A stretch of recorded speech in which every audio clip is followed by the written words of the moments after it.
Ni mwendelezo wa kuiongeza imani yangu kwamba bidii na maarifa ni zaidi ya kimo, na alisikika mwandishi mmoja wa vitabu akiandika, I can achieve any height I desire. Unaweza ukawa wewe bora ukiamua, haijalishi kipi.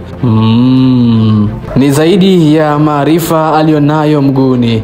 Yapo maarifa makubwa kwenye kila mlango wake wa fahamu, ila ni kiungo kimoja kilichomtambulisha.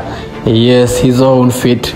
Ni Dickson Nixon Job, mlinzi kitasa mno.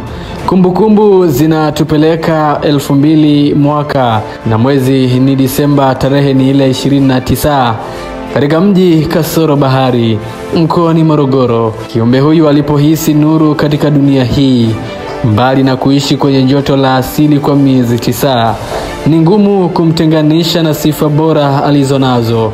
Ndoto ya kila mmoja hubebwa na bidii.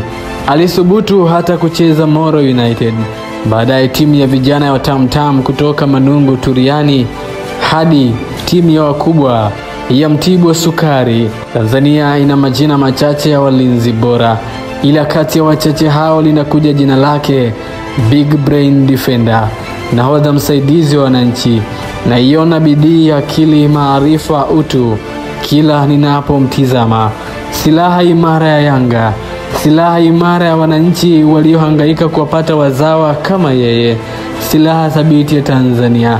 Kwangu mimi ni baraka tele kumuona akicheza, na ndiye beki wangu bora wa kizazi hiki cha sasa nchini. Simulizi ni mimi Golden Voice Josephat Jeremia.